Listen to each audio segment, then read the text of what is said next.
Delhi corona के खिलाफ एक बहुत ही कठिन लड़ाई लड़ रही है। आपका मुख्यमंत्री होने के नाते मैं आज आपके सामने इस कोरोना के खिलाफ दिल्ली का जो अभी तक का संघर्ष रहा है उसको संक्षेप में रखना चाहता हूँ। हमारी लड़ाई मार्च के महीने में, लगभग मार्च के महीने में शुरू हुई। मार्च में पूरी दुनिया से, जब पूरी दुनिया के अंदर कोरोना फैला हुआ था, खासकर जिन जिन देशों में कोरोना फैला हुआ था, वहाँ से भारतीयों ने कहा कि वो अपने देश वापस लौटना चाहते हैं। केंद्र सरकार ने सही निर्णय लिया और उन सब लोगों को वापस अपने देश लाने के लिए फ्लाइट्स का इंतजाम किया। मार्च के महीने में विदेशों से, खासकर उन देशों से जहां पर कोरोना ज़्यादा फैला हुआ था, 35,000 लोग दिल्ली आए। इन लोगों को एयरपोर्ट पे स्क्रीन करते थे, देखते थे कि बुखार है क्या। कुछ चंद लोग जिनको बुखार था उन्हें आरएमएल सफदरजंग में भर्ती कराया और बाकी सबको घर भेज दिया। कुछ लोगों को क्वारंटाइन किया था, लेकिन अमूमन 35,000 लोगों को घर भेज दिया गया। जाहिर है कि ये जितने लोग अपने अपने घर गए उस टाइम, और ये सब उन दिनों कोरोना के बारे में जानकारी कम थी, गाइडलाइंस कम थी, ये सब लोग अपने अपने घर गए और जाहिर है कि एक से दूसरे को, दूसरे तीसरे को कोरोना फैलता गया। उन दिनों में तो टेस्टिंग किट भी अवेलेबल नहीं थी, उन दिनों में तो टेस्टिंग लैब भी नहीं थी, टेस्टिंग भी नहीं हो पाती थी। फिर लॉकडाउन हुआ और लॉकडाउन की वजह से लोग अपने अपने घरों में थे, इसीलिए कोरोना थोड़ा कम फैला। मई के अंतिम हफ्ते में जब लॉकडाउन खुलना चालू हुआ तो उम्मीद थी कि कोरोना थोड़ा फैलेगा, कोरोना थोड़ा बढ़ेगा। 15 मई के आसपास से हम देखते हैं कि दिल्ली के अंदर कोरोना बड़ी तेजी से बढ़ने लगा। जब लॉकडाउन खुला तो ऐसा उम्मीद थी कि कोरोना के केसेस बढ़ेंगे, लेकिन कोरोना के केसेस उम्मीद से कहीं ज़्यादा तेजी से बढ़े और जून के पहले हफ्ते में आते आते, फर्स्ट वीक ऑफ जून में, दिल्ली के अंदर हमें बेड्स की कमी नज़र आने लगी, टेस्टिंग की कमी नज़र आने लगी।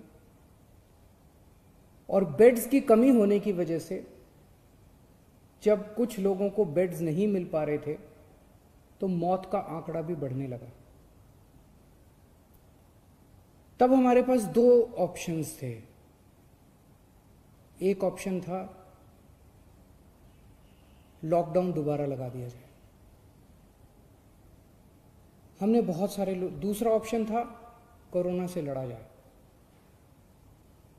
जनता से पूछा, जनता का कहना था कि लॉकडाउन कब तक रहेगा, कभी ना कभी तो लॉकडाउन, आज नहीं तो कल, कल नहीं तो परसों, 1 महीने बाद, 2 महीने बाद लॉकडाउन तो खोलना पड़ेगा।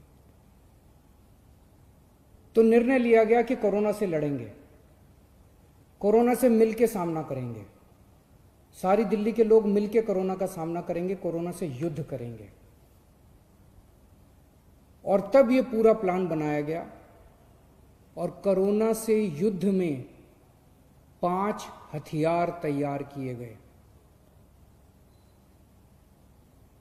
पहला हथियार,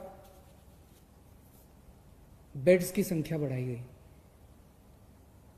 हमने देखा कि लोगों को कोई एक अस्पताल से दूसरे अस्पताल में दौड़ रहा है, दूसरे से तीसरे में दौड़ रहा है, बेड्स नहीं मिल रहे हैं, बेड्स की बहुत कमी है। मेरे पास रात रात भर फोन आते थे, मैं रात रात भर जाग के लोगों के लिए बेड्स का इंतजाम करता था। पिछले कुछ दिनों से फोन आने बंद हो गए हैं। पिछले 1 महीने में हमने दिल्ली के अस्पतालों में कोरोना के मरीजों के लिए बहुत बड़े स्तर के ऊपर बेड्स का इंतजाम किया है। हमने सबसे पहला निर्णय लिया कि दिल्ली के सारे बड़े अस्पतालों में कम से कम 40% बेड्स कोरोना के मरीजों के लिए रिजर्व कर दिए।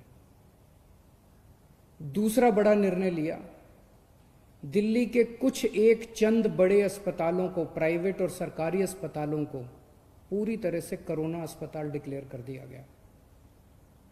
तीसरा बड़ा निर्णय लिया, हमने कई होटलों को अस्पतालों के साथ अटैच कर दिया।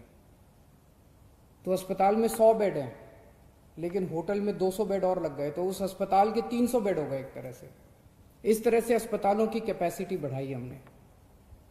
होटल नाराज हुए, होटल कोर्ट में गए, हमने कोर्ट में लड़ाई लड़ी और कोर्ट में लड़ाई जीत गए, और 3,500 बेड्स हम लोगों ने होटल के अंदर पिछले 1 महीने में हमने तैयार किए हैं। अब राधा स्वामी सत्संग ब्यास में 2,000 बेड्स और तैयार हो चुके हैं। 10,000 बेड्स बहुत जल्दी तैयार हो जाएंगे। बुराड़ी अस्पताल जो अभी कंस्ट्रक्शन चल रहा था, उसको टेम्पोरेरी बेसिस पे 450 बेड्स वहाँ तैयार कर दिए। तो पिछले 1 हफ्ते में पहला हथियार हमारा ये था, कोरोना के खिलाफ युद्ध में हमारा पहला हथियार था कि बेड्स की संख्या बहुत बड़े स्तर पे बढ़ा दी जाए। जून के पहले हफ्ते में दिल्ली में अस्पतालों में बेड्स नहीं मिल रहे थे। आज कोरोना के जितने बेड्स हैं, 13,500 बेड्स हैं दिल्ली में, जिसमें से 7,500 बेड खाली पड़े हैं। केवल 6,000 बेड्स ऑक्यूपाइड हैं। अभी बेड्स की फिलहाल कमी नहीं है, प्राइवेट में भी और सरकार में भी। लेकिन हमें हाथ पे हाथ रख के नहीं बैठना। अभी आगे का भी हम इंतजाम कर रहे हैं, और भी बेड्स खाली पड़े रहे बेड्स, लेकिन बाई चांस कल को कोरोना बढ़ गया तो उसकी तैयारी करनी है, इसलिए और भी खूब बेड्स का हम इंतजाम कर रहे हैं। दूसरा हथियार हमारा था टेस्टिंग एंड आइसोलेशन। जून के पहले हफ्ते में हमने देखा कि लोगों को टेस्टिंग करने के लिए धक्के खाने पड़ रहे थे। कुछ टेस्टिंग लैब्स ने गड़बड़ करनी चालू कर दी। पॉजिटिव को नेगेटिव दिखा देते थे, नेगेटिव को पॉजिटिव दिखा देते थे। उन लैब्स के खिलाफ एक्शन लेना पड़ा और हमने कई सारे कदम उठाए। जून के पहले हफ्ते में जहां डेली 5,000 टेस्ट हो रहे थे, आज दिल्ली में 20,000 टेस्ट डेली हो रहे हैं। देश में लगभग सबसे ज़्यादा टेस्ट डेली दिल्ली में हो रहे हैं। 20,000 टेस्ट डेली। अब किसी की शिकायत नहीं आ रही है कि टेस्टिंग में दिक्कत है। टेस्टिंग एंड आइसोलेशन, हम टेस्ट करते हैं, खूब टेस्ट कर रहे हैं, जम के टेस्ट कर रहे हैं, गली गली में टेस्ट कर रहे हैं, और आइडेंटिफाई करते हैं कौन कोरोना का मरीज है और उसको आइसोलेट कर दो, कौन कोरोना का मरीज है उसे आइसोलेट कर दो। बहुत बड़े स्तर पे दिल्ली में चल रहा है, और इसके लिए मैं खास तौर से केंद्र सरकार का शुक्रिया अदा करना चाहता हूँ, जिन्होंने हमें रैपिड टेस्टिंग की में मदद की। एंटीजन टेस्ट्स, उन्होंने पहले हमें कुछ किट्स दिए, अब तो हमने 6 लाख किट खुद भी खरीद लिए, लेकिन पहले एंटीजन टेस्ट शुरू करने के किट्स हमें केंद्र सरकार ने दिए, परमिशन दी, हमारा हाथ पकड़ के हमें करना सिखाया। इसके लिए हम केंद्र सरकार के आभारी हैं। तीसरा हमारा हथियार था कोरोना की लड़ाई में, तीसरा हथियार है oximeters and oxygen concentrators.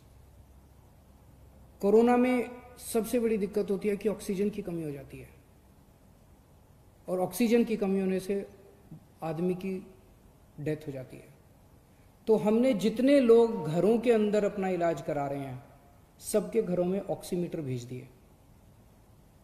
Oximeter होता है, उससे आप अंगूठा डाल के और पता कर लेते हो कि आपके अंदर ऑक्सीजन कितनी है। तो हमने सारे पेशेंट्स को बोला, वे घंटे 2 घंटे में अपनी चेकिंग कर लेना, अगर आपकी ऑक्सीजन का लेवल कम हो हमें फ़ोन कर देना, हम आपके घर ऑक्सीजन भेज देंगे और आपको अस्पताल में शिफ्ट कर देंगे। तो ऑक्सीमीटर जो है एक तरह से सुरक्षा कवच का काम कर रहा है अपने कोरोना के मरीजों के लिए। और ऑक्सीजन कॉन्सेंट्रेटर, अगर कोई अस्पताल में आए तो उसको ऑक्सीजन की सिलेंडर की और उसकी कमी नहीं होनी चाहिए। इसीलिए हम कोशिश कर रहे हैं कि सरकार के हर बेड में ऑक्सीजन की व्यवस्था हो। तो लगभग 4000 ऑक्सीजन कॉन्सेंट्रेटर खरीदे हैं। ऑक्सीजन कॉन्सेंट्रेटर होते हैं जिससे आपको ऑक्सीजन मिल सकती है। तो हम कोशिश है कि दिल्ली सरकार के हर अस्पताल के हर बेड के ऊपर आपको आज ऑक्सीजन मुहैया कराने की कोशिश की जा रही है। तो ये हमारा तीसरा हथियार है। चौथा हथियार है आज कोरोना के इस खिलाफ युद्ध में प्लाज्मा थेरेपी। इसमें दिल्ली ने पूरे देश के लिए एक तरह से रास्ता दिखाया। सबसे पहले प्लाज्मा थेरेपी दिल्ली में ट्राई की गई, 29 मरीजों को दिया गया। 29 मरीजों के ऊपर ट्रायल काफी सक्सेसफुल रहा।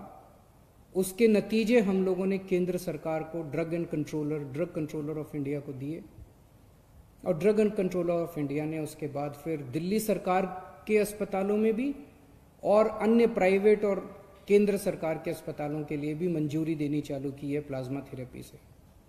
अब प्लाज्मा थेरेपी जो है वो कई लोग इस्तेमाल कर रहे हैं। जो पेशेंट बहुत सीरियस हो जाते हैं, वेंटिलेटर पे चले जाते हैं या मल्टी ऑर्गन फेलियर हो जाता है, उनके ऊपर तो प्लाज्मा थेरेपी ज़्यादा काम नहीं करती, लेकिन मॉडरेट पेशेंट्स को की हालत को और ख़राब होने से बचाती है प्लाज्मा थेरेपी। तो ये प्लाज्मा थेरेपी हमारा चौथा हथियार है। और पांचवा हथियार है सर्वे एंड स्क्रीनिंग। आज से दिल्ली के अंदर सेरोलॉजिकल सर्वे शुरू हो रहा है। 20,000 लोगों का सेरोलॉजिकल सर्वे होगा। घर घर के अंदर जाके सेरोलॉजिकल सर्वे कर रहे हैं, जिससे पता चलेगा कि दिल्ली में किस लेवल पे कोरोना फैला हुआ है। इस तरह के और भी खूब सर्वे और स्क्रीनिंग चलते रहेंगे। तो ये 5 हथियार हमारे हैं कोरोना के खिलाफ। हम खास तौर से केंद्र सरकार का शुक्रिया अदा करना चाहते हैं, जिन्होंने इस लड़ाई में हमें कदम कदम पे सहयोग दिया। हम मीडिया का शुक्रिया अदा करना चाहते हैं, जिन्होंने हमारी समय समय पे कमियां बताई, गलतियां बताई, ताकि हमें मौका मिला उनको सुधार करने का। बहुत सारी समाज सेवी संस्थाएं हैं जो हमें इस पूरी मुहिम के अंदर दिल्ली वालों की मदद कर रही हैं। जीत निश्चित है,